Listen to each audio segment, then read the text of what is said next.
علیہ وسلم کے وصال ظاہری کے ایام قریب آئے تو حضور نے سرخ پٹی باندھی، تیز بخار ہے نبی کریم کو، 2 صحابہ سہارا دے کے مسجد میں لائے، نبی پاک علیہ السلام کو بظاہر سہارا دے کے لایا گیا۔ کریم رسول نے لوگوں کو جمع کیا، حضور آج کیا ہونے والا ہے، آج کیا کہا جائے گا، آج کس لیے میٹنگ بلائی ہے؟ نبی کریم کے کل صحابہ جب مسجد میں جمع ہوئے تو کھچا کھچ مسجد بھری ہے۔ وصال ظاہری سے چند یوم پہلے کی بات، نبی پاک نے فرمایا آج تمہیں کوئی جہاد کی ترغیب نہیں دینی، آج کوئی نیا پیغام نہیں دینا، آج تمہیں بتانا ہے کہ رب نے اپنے بندے کو اختیار دیا ہے، چاہے تو دنیا میں رہے، چاہے تو اس کی بارگاہ میں حاضر ہو جائے۔ اس عبد نے بارگاہ ربوبیت کی طرف لوٹنے کا ارادہ کر لیا ہے۔ حضرت صدیق اکبر رونے لگے تو صحابہ نے کہا تمہیں کیا ہوا؟ کہنے لگے سمجھ نہیں رہے، کسی کی بات نہیں کر رہے، نبی پاک تو اپنی بات فرما رہے ہیں، اس نے جانے کا ارادہ کر لیا۔ سنیے میرے بھائی، محبوب پاک نے فرمایا بھائی کسی شخص کو میری طرف سے کوئی تکلیف پہنچی ہو تو بدلہ لے سکتا ہے، بدلہ لے سکتا ہے، کسی کو تکلیف پہنچی ہو۔ صحابہ پھوٹ کے رونے لگے، محبوبہ کرم ہی کرم ہوا ہے، رحمت ہی رحمت آئی، آپ کے بارے میں گمان کرنے والا بھی دائرہ ایمان سے نکل جائے۔ حضور آپ کیا فرما رہے ہیں؟ فرمایا نہیں بھئی اٹھو۔ پیچھے سے جناب عکاشہ بن محصن اٹھے، ہاتھ کانپتے ہیں، آگے بڑھے، کہنے لگے یا رسول اللہ، ایک جنگ کے موقع پر آپ نے درہ مارا تھا، ننگی پیٹھ پر صفیں سیدھی کراتے، بات دل میں رہ گئی ہے، میں نے بدلہ لینا ہے۔ نبی کریم نے فرمایا بلال دوڑ کے جاؤ، فاطمہ کے گھر درہ پڑا ہے، درہ لاؤ۔ سیدنا بلال حبشی کہتے میں گیا، دستک دی سیدہ طیبہ طاہرہ، حضرت فاطمہ فرمانے لگی بلال کیسے آئے ہو؟ اماں جی وہ درہ چاہیے تھا۔ سیدہ کو تشویش ہوئی، کہنے لگے بلال نہ تو جنگ پہ جانا ہے، نہ جہاد ہے، نہ کوئی ایسا موقع ہے، حضور کی تو طبیعت مبارک بظاہر بڑی علیل ہے، درہ کیا کریں گے؟ حضرت بلال عرض کرنے لگے اماں جی ایک صحابی بدلہ لینے لگے ہیں، صاحب طبقات نے جملے لکھے ہیں، کہتے ہیں بی بی صاحبہ نے درہ بھی دیا اور امام حسن حسین کو بھی باہر نکالا۔ فرمانے لگی عکاشہ سے کہنا 100 درے مارے، ان 2 شہزادوں کے جسم پر نبی پاک کے قریب نہ جائے، میں نے 2 بچے پیدا ہی اپنے محبوب پر قربان کرنے کے لیے کیے، ان کو لے جائے۔ حضرت بلال کہتے ہیں میں 2 شہزادے لے کے آیا، اور جب دروازے میں میں لے کے پہنچا تو نبی پاک نے دیکھا تو آنکھوں میں آنسو آ گئے، فرمایا ان کو بٹھا دو، مجھے پتا ہے فاطمہ نے کیا کہہ کے بھیجا ہے۔ حضرت سیدنا بلال فرماتے ہیں درہ میں نے جناب عکاشہ کو دیا، حضرت عکاشہ درہ لے کے آگے جو بڑھے تو حضرت ابوبکر صدیق نے ان کے پیروں پہ ہاتھ رکھا، فرمایا عکاشہ میری طرف آ یار، مجھے مار درے، نبی پاک کے قریب نہ جا۔ مصطفیٰ کریم نے فرمایا ابوبکر تو ہٹ جا، اسے آنے دے۔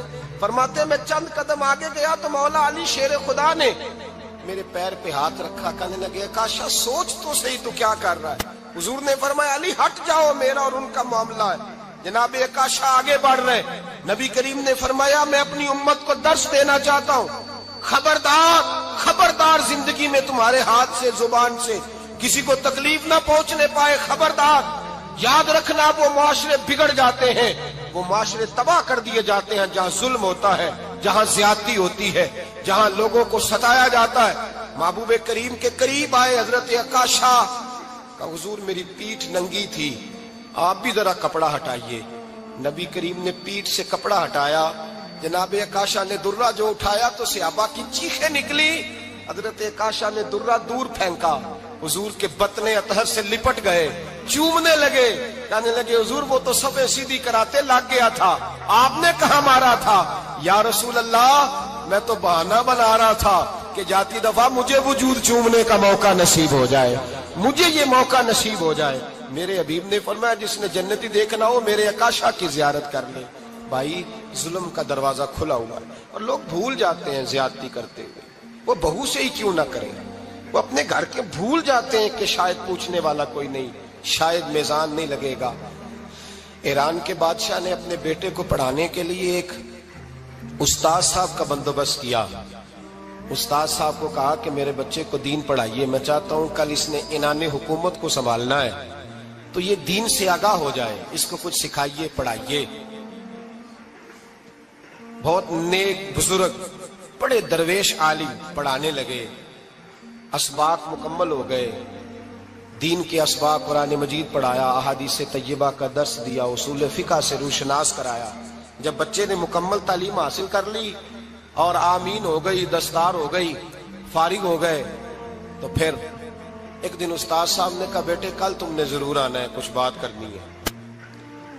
شہزادہ گیا ملنے استاد صاحب سے، استاد صاحب نے کنڈی لگا لی، ہاتھ میں درہ پکڑ لیا، مار مار کے پورے وجود کو زخمی کر دیا، کوئی غلطی نہیں، کوئی بات نہیں، مارا۔ اب بچہ آیا آ کے بادشاہ سلامت سے کہا کہ ابا جی سمجھ نہیں آئی، بڑا مارا ہے استاد۔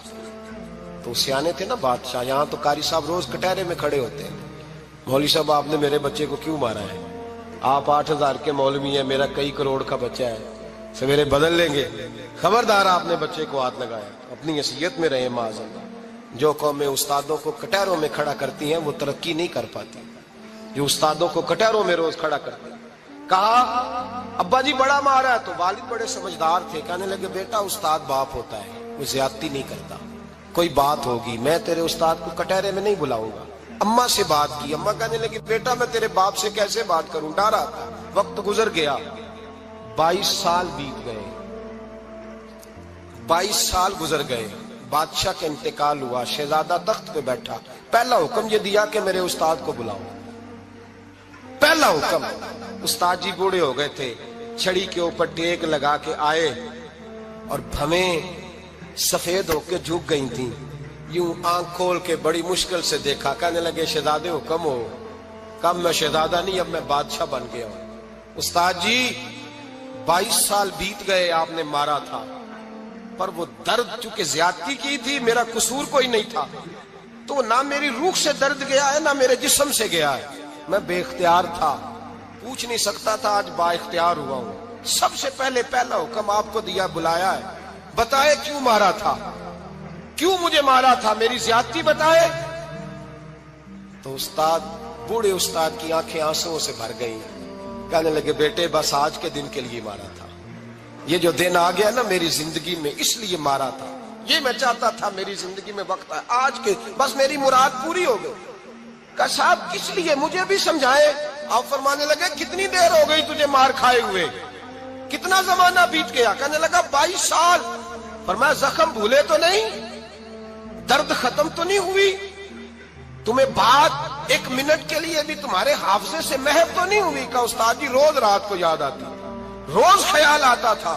استاد کہنے لگے بھائی تو بے اختیار تھا، پوچھ نہیں سکا، 22 سال تجھے یاد رہا، مجھے پتا تھا تو ایک دن حکمران بنے گا، میں نے تجھے اس لیے مارا تھا کہ بیٹے یاد رکھنا، کسی پہ ظلم نہ کرنا، اگر تجھے 22 سال تک یاد رہا ہے تو جس پر تو ظلم کرے گا اسے بھی قیامت تک یاد رہے گا، اور یہ یاد رکھنا تو آج با اختیار ہوا تو تو نے مجھے بلا لیا ہے، قیامت کے دن غریب با اختیار ہو جائیں گے، مظلوم با اختیار ہو جائیں گے، وہ با اختیار ہوں گے، للہ الواحد القہار، رب کریم کی بارگاہ کے اندر ان کا اختیار ہوگا، اکیلے اللہ کی حکمرانی ہوگی، پھر وہ بلائیں گے بڑے بڑے کج کلاہ، دنیا میں جن کی پگڑیاں اونچی تھی وہ سر جھکائے کھڑے ہوں گے، دنیا میں جو ڈکٹیٹر بنتے تھے ان کی پشتیں لال ہوں گی، ان کو غدار لکھا جائے گا، قیامت تک نہیں بھولے گا۔ ظلم کرنا تو سوچ سمجھ کے کرنا، اتنا کرنا جتنا تم سہ سکتے ہو، اتنی زیادتی کرنا جتنی قیامت میں تم برداشت کر سکتے ہو۔ میرے نبی کریم صلی اللہ علیہ وسلم نے فرمایا ظلم سے بچو، یہ قیامت کے اندھیروں میں سے ایک اندھیرا ہوگا، زندگی میں زیادتی نہ کریں، اگر تھوڑی دیر کے لیے کوئی چیز برداشت کر جائیں گے تو وہ فائدہ دے جائے گی، کچھ دیر کے لیے اگر سہ جائیں گے تو نفع مل جائے گا، سہنے کی کوشش کریں لیکن زیادتی نہ کریں، نظر کو، سوچ کو، ذہن کو پاک رکھیں، اور میرے بھائی زندگی پوری ظلم سے بچیں، زیادتی سے بچیں۔ امیر المومنین حضرت جناب سیدنا عمر فاروق رضی اللہ تعالیٰ عنہ رات گھر میں تھے تو رونے لگے، بڑی دیر تک روتے رہے، والدہ اٹھی تو صاحبزادے سے کہنے لگی پتہ کرو تمہارے باپ کو کیا مسئلہ ہے۔ شہزادے آئے، کہنے لگے امیر المومنین والد گرامی کیا ہوا؟ تو حضرت عمر فاروق کہنے لگے بیٹا اپنی اماں کو بلاؤ۔ والدہ آ گئی، کیا بات ہے، کچھ طبیعت خراب ہے تو حکیم کا بندوبست کیا جائے۔ تو حضرت عمر کہنے لگے کچھ بھی نہیں، آج مسجد سے نکلا ہوں تو نبی پاک کے صحابہ میری تعریفیں کر رہے تھے۔ یہ حضرت فاروق اعظم کے وصال کے قریب کے دن ہے، تعریفیں تو حضرت یہ رونے کی بات ہے کہ خوش ہونے کی؟ آپ فرمانے لگے نہیں، سوچتا ہوں باہر تو میں اچھا رہا ہوں، پتہ نہیں گھر میں ہی کوئی زیادتی نہ ہو گئی ہو، پتہ نہیں تمہارے ساتھ بھی میرے معاملات ٹھیک تھے کہ نہیں۔ صحابہ تو تعریف کرتے ہیں، رو رہا ہوں تمہاری وجہ سے نہ الجھ جاؤں، بیوی ہی نہ کہے میرا حق ہی ادا نہیں کیا۔ یہ لفظ کہتے کہتے پہاڑ ہے یہ شخص، کیسر و کسرا کانپتے ہیں۔ حضرت عمر رو پڑے، بی بی سے کہنے لگے مجھے اللہ کی رضا کے لیے معاف نہیں کر دیتی؟ میرے اوپر بوجھ تھا امت کا، میں ساری رات مدینے کی گلیوں میں پھرتا تھا، دن سارا مسجد میں گزرتا تھا، میں تجھے وقت نہیں دے پایا، معاف نہیں کر دیتی؟ تو زوجہ کہنے لگی نہیں عمر، میں نے بھی زندگی میں اپنا کوئی سکھ چین نہیں دیکھا، کوئی چاؤ پورا نہیں کیا، میں کیسے معاف کر دوں؟ میں نہیں معاف کرتی۔ حضرت عمر زمین پہ بیٹھ گئے، رونے لگے، کہنے لگے چل معاف کر دے۔ کہنے لگی ایک وعدہ کرو، قیامت کے دن رب کریم کی بارگاہ میں میری سفارش کرو گے؟ اللہ کی بارگاہ میں عرض کرو گے کہ اللہ اچھی تھی، مجھے کپڑے دھو کے دیتی تھی، روٹی پکا کے دیتی تھی، میری عزت کی محافظ تھی؟ جناب عمر کہنے لگے تیرے ساتھ وعدہ ہے، رب اپنے فضل سے عمر کو جنت دے گا تو عمر تجھے جنت میں ساتھ لے کر کے جائے گا، تیرے ساتھ وعدہ ہے۔ میرے بھائی جن کے دلوں میں احساس تھا کہ ہم سے کوئی زیادتی نہ ہو جائے کسی جگہ، وہ تو یہاں تک معاملہ کرتے تھے، یہاں تک ان کا خیال رہتا تھا۔ عزیزو، ایک تو نظر میں حیا پیدا کریں، والدین کی بہت بڑی ذمہ داری ہے۔ لاکھوں بچے مرضی کی شادیاں کر رہے ہیں، ہزاروں گھر اجڑ رہے ہیں، یہ وہ والا زہر ہے جو ہر گھر میں تیزی سے پھیلتا چلا جا رہا ہے۔ پہلے ہم کہتے تھے کہ بچہ باہر نہ نکلے، اب کہتے ہیں اللہ کہیں موبائل لے کے تنہا نہ بیٹھ جائے، کہیں تنہا نہ بیٹھ جائے، کیا بنے گا اس کا اگر یہ گندگی اور یہ ایسا نشہ ہے جو اجاڑ کے رکھ دے۔ بخاری شریف میں حدیث ہے، قاضی ایاز مالکی رحمۃ اللہ علیہ نے بڑی تفصیل سے لکھی ہے، راوی حضرت انس بن مالک ہیں۔ ایک بندہ بڑی دور سے آیا نبی پاک صلی اللہ علیہ وسلم کی زیارت کے لیے، بڑی دور سے۔ عرب کے جو سردار ہوتے تھے ان کے بڑے ناز نخرے ہوتے تھے، وہ خیر آج بھی ہیں، پروٹوکول کا ماحول آج بھی، یعنی وزیر صاحب کے آگے دو چار گاڑیاں نہ ہوں تو ان کو مزہ ہی نہیں آتا، پولیس والے آگے پیچھے بھاگیں تو حالانکہ ان کو نہیں پتا کہ جو پولیس والے آگے پیچھے بھاگ رہے ہیں نا، یہ حکومت بدلی تو گرفتار کرنے بھی انہوں نے آنا ہے، لیکن وہ بڑا مزہ آتا ہے جب لوگ گاڑی کے پیچھے بھاگتے ہیں۔ کیا بات ہے جناب، بڑی بات۔ اور ہماری طبیعتوں میں پتہ نہیں کون سی، تو نبی پاک صلی اللہ علیہ وسلم کی خدمت میں وہ شخص بڑی دور سے آیا، تو عرب کے بادشاہوں کا مزاج تھا، پروٹوکول بڑا چاہتے تھے، ان کا تو یہ طریقہ تھا کہ حکمرانی کرنی ہے جیسے بھی ہو۔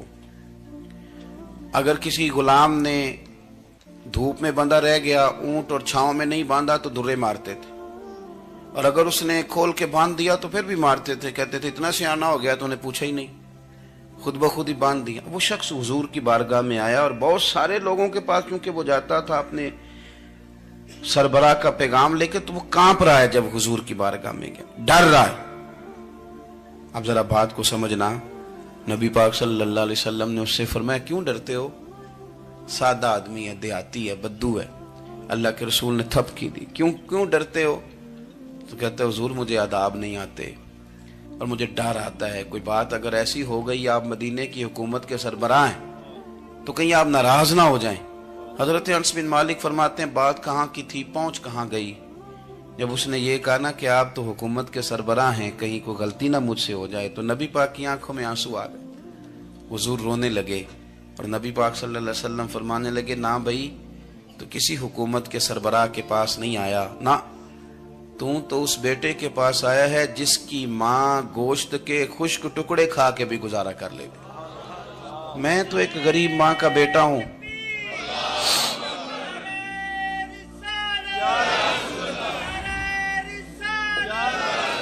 بھائی اگر آپ کا یہ ذوق بن جائے، دیکھو نا آج تو لوگ بھول جاتے ہیں نا، کپڑے بدل لیتے ہیں تو وہ سمجھتے ہیں کہ شاید سارا کچھ ہی بدل گیا، یعنی گاؤں سے آ کر پڑھنے والے بھول ہی گئے ہیں کہ کس کی ماں نے کتنا زیور بیچا تھا۔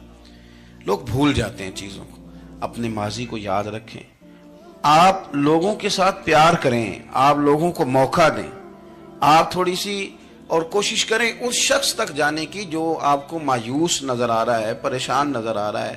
یہ ہمیں میلاد والے محبوب صلی اللہ علیہ وسلم نے درس دیا۔ ایک اور پہلو، حضور سید عالم صلی اللہ علیہ وسلم نے، ہمارے ہاں نا ابھی بھی برادری کی تقسیم ہے، ابھی بھی، اور کچھ میں نے ایسے کمزور لوگ بھی دیکھے. یہ اس طرح کی حرکتیں ہارے ہوئے لوگ کرتے ہیں.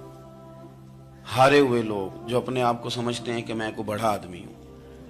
بڑا آدمی تو اپنے اخلاق سے ہوتا ہے, اپنے کردار سے ہوتا ہے, اپنی سخاوت سے ہوتا ہے, لوگوں سے پیار کرنے سے ہوتا ہے. باقی یہ کہ بیٹھ کے کہانی سنانا کہ میں بڑا کچھ کرتا ہوں, تو جو کچھ کرتا ہوتا ہے اسے سنانے کی کوئی ضرورت ہے. ایک اور بہت سارے لوگ آپ تعزیت کرنے جائیں نا والد کے انتقال کے بعد, تو ان بیچاروں کو بتانا پڑتا ہے کہ ابا جی میرے بغیر دوائی نہیں کھاتے تھے. تو میں کہتا ہوں اگر تیرے بغیر نہیں کھاتے تھے پھر بتانے کی ضرورت نہیں, پھر تو سارے گاؤں کو پتا ہوگا کہ تیرے بغیر نہیں کھاتے تھے. اور اگر کوئی دال میں کالا ہے تو پھر تیری وضاحت کوئی بندہ قبول نہیں کرے گا. تو آپ کو بتانا کیوں پڑ رہا ہے, اور آپ بار بار اس بات کا ذکر کیوں کر رہے ہیں کہ ہم بہت بڑے قبیلے کے ہیں؟ صاحب اگر آپ بڑے قبیلے کے ہیں تو پتا ہوگا سارے علاقے کو آپ کتنا لوگوں کا خیال کرتے ہیں, آپ کس قدر محبت کرتے ہیں, آپ کا انداز کریمانہ کس طرح کا. پھر آپ کو بتانے کی کوئی ضرورت نہیں ہوتی, پھر خود بخود خبر ہوتی. حضرت سیدنا ابو ذر غفاری رضی اللہ تعالیٰ عنہ, قبیلہ بنو غفار ایک بڑی شاخ تھی قبیلوں میں سے. جو لوگ اس زمانے میں مالدار قبیلوں سے تعلق رکھتے تھے ان میں سے ایک بڑا نام تھا. ساری زندگی چودراہٹ کی, لیکن میلاد ایک انقلاب کا نام ہے. میں میلاد منانے والے دوستوں سے گزارش کرتا ہوں کہ آپ ہر سال میلاد منائیں, اور ہر سال میلاد کے بعد آپ تھوڑے بدل بھی جائیں, یعنی تھوڑے سے بدل جائیں. کچھ لوگ کہیں یار یہ داڑھی میں نے نا 12 ربیع الاول والے دن رکھی تھی, یہ میری میلاد والی داڑھی ہے. اور داڑھی رکھیں بھی نبی پاک کی مرضی کی. کس کی مرضی کی؟ نہ ناراض ہو جائے جی میں ٹور چلا بس. کس مرضی کی جی؟ اپنی مرضی کے نہیں. داڑھی کا وزن کو نہیں ہوتا کہ پوری مٹھی رکھیں گے تو آپ کو کوئی دقت ہوگی, کوئی وزن نہیں. پوری رکھیں, جو حضور کا طریقہ مبارکہ ہے جو ہمیں ملتا ہے اس پر آپ توجہ فرمائیں. تو میں جو بات عرض کرنے جا رہا ہوں وہ میلاد انقلاب ہے. حضور سید عالم صلی اللہ علیہ وسلم کی بارگاہ میں آنے سے پہلے لوگ کچھ اور ہوتے تھے, اور یہاں سے ہو کے جاتے تھے تو پھر ان میں تبدیلی آتی تھی. میں سارا دن کرامتیں سناؤں نا کسی کو اپنے پیر صاحب کی, اور اپنے گھر میں بھی کہ میرے حضرت بڑے, میرے استاد بڑے, لیکن بیوی کے ساتھ اگر میں ترش لہجے میں بات کروں گا تو وہ کہے گی یہ سکھاندے نے تینوں پیر صاحب. دوست کہیں گے یہ سکھاتے ہیں آپ. تو آپ کی کہانیاں نہیں چلتی, آپ کا کردار چلتا ہے. حضرت ابو ذر غفاری رضی اللہ تعالیٰ عنہ فرماتے ہیں چونکہ میں چودھری تھا, سیدنا بلال حبشی رضی اللہ تعالیٰ عنہ کے پاس میں بیٹھا تھا. کسی بات میں بات آگے بڑھی اور بڑھتے بڑھتے بات شکنجی تک چلی گئی. رائے کے اختلاف نے باتوں میں تلخی پیدا کر دی, اور جب تھوڑے لفظ اور تیز ہوئے تو میں نے انہیں کہہ دیا چپ کر, تو ابشن کا بیٹا ہے. کس کے بیٹے تھے حضرت بلال؟ کہتے ہیں جب انہوں نے مجھے کہا تو میرا دل بڑا ٹوٹا, لیکن میں نے ارادہ کیا کہ میں نے حضور کی بارگاہ میں نہیں عرض کرنی. اب ہر بات کی ہم حضور کی بارگاہ میں شکایت کریں. لیکن میں جا کے مسجد میں بیٹھا, اور جب سرکار آئے نا, ارادہ نہیں تھا کہ عرض کروں گا, لیکن حضور کا چہرہ دیکھا تو دکھ میرا خود ہی تازہ ہو گیا. رونے کا بھی تو تب ہی مزہ آتا نا کوئی اپنا ملے تو. فرماتے ہیں کہ میرے آنسو نا بغیر اختیار کے چھلک پڑے, اور میں کھل کے روئے, کھل کے. قربان جاؤں محبوب کے بھی حضور نے پاس نہیں بلایا, بلکہ نبی پاک اٹھ کے خود میرے پاس آئے اور مجھے کندھوں سے پکڑ کے سینے سے لگایا. اور جب میں کھل کے رو لیا تو حضور میرے آنسو پوچھنے لگے. کچھ شعر ایسے ہوتے ہیں جو کسی نے کہے ہوتے ہیں, اور کہنے والا جو ہوتا ہے وہ صاحب حال ہوتا ہے, تو اس میں کچھ خوبصورتی زیادہ ہی ہو جاتی ہے. ایک پنجابی کے شاعر ہمارے گجرات میں گزرے, بزرگ تھے, ان کا ایک شعر ہے, وہ کہتے ہیں ایک واری میری آنکھیاں چوں اونا نے اتھرو پونجے سن. ایک واری میری آنکھیاں چوں اونا نے اتھرو پونجے سن, ہن تے چسکا پہ گیا رونے دا. ایک واری میری آنکھیاں چوں اونا نے اتھرو پونجے سن, ہن تے چسکا پہ گیا رونے دا, تے ہر ویلے آہو زاری دا. تو میں روز رونے لگا ہوں, مزہ ہی بڑا آیا ہے جب سے محبوب نے چپ کرانا شروع کیا میرے عزیز. اور پھر حضرت بلال حبشی رضی اللہ تعالیٰ عنہ چونکہ حضور کے غلام تھے, اور انہیں پتا تھا کہ سرکار میری ناز برداری کرتے ہیں, حضور نے چپ کرایا. فرمایا کیوں روتے ہو؟ تو عرض کرنے لگے یا رسول اللہ صلی اللہ علیہ وسلم, اگر میں ابشن کا بیٹا ہوں تو میری تو غلطی کوئی نہیں نا, یہ تو تقسیم اللہ کی ہے نا. الذی خلقک فسواک فعدلک فی ای صورت ما شاء رکبک. جس طرح وہ چاہتا ہے، جس کو چاہتا ہے اس طرح کی اس کی صورت بنا دیتا ہے. تو مجھے ابشن کا بیٹا کہا جاتا ہے، میری غلطی کیا ہے؟ حضرت بلال نے بھی نہیں بتایا کس نے کہا. لیکن نبی پاک صلی اللہ علیہ وسلم نے کیا فرمایا؟ امام یوسف صالحی نے لکھا ہے، ذرا غور کرنا بات پر، تسلیاں لوگ اور رنگ میں بھی دیتے ہیں پر یہ تسلی بڑی انوکھی ہے. حضور فرمانے لگے، بلال اگر تو ابشن کا بیٹا ہے تو پریشان کیوں ہوتا ہے؟ کالے رنگ والی ماں کا بیٹا ہے تو پریشان کیوں ہوتا ہے اگر تیری والدہ کا رنگ کالا ہے تو؟ عرض کی حضور آپ کیا فرمانا چاہتے ہیں؟ تو سرکار فرمانے لگے، میں دو ماؤں کا بیٹا ہوں، ایک جناب آمنہ جنہوں نے مجھے پیدا کیا اور ایک حضرت ام ایمن جنہوں نے میری پرورش کی، مجھے بڑا کیا. حضور فرمانے لگے، میری ماں آمنہ کا رنگ گورا تھا اور میری ماں ام ایمن کا رنگ کالا ہے. تو فرمایا اگر تجھے کسی نے کالے رنگ والی ماں کا بیٹا کہا تو اسے کہہ دینا مدینے والے محبوب کے بھی تو ایک والدہ کا رنگ کالا ہے، تو کہہ دینا. حضرت بلال کہتے ہیں کہ وہ اس طرح کی تسلی تھی، طفل تسلیاں نہیں جس طرح کی ہمیں دی جاتی، وہ اس طرح کی خوبصورت تسلی تھی کہ اس کے بعد میرا دل ایسا ٹھنڈا ہوا، پھر کسی کا تانا نہیں رہا، پھر کسی کی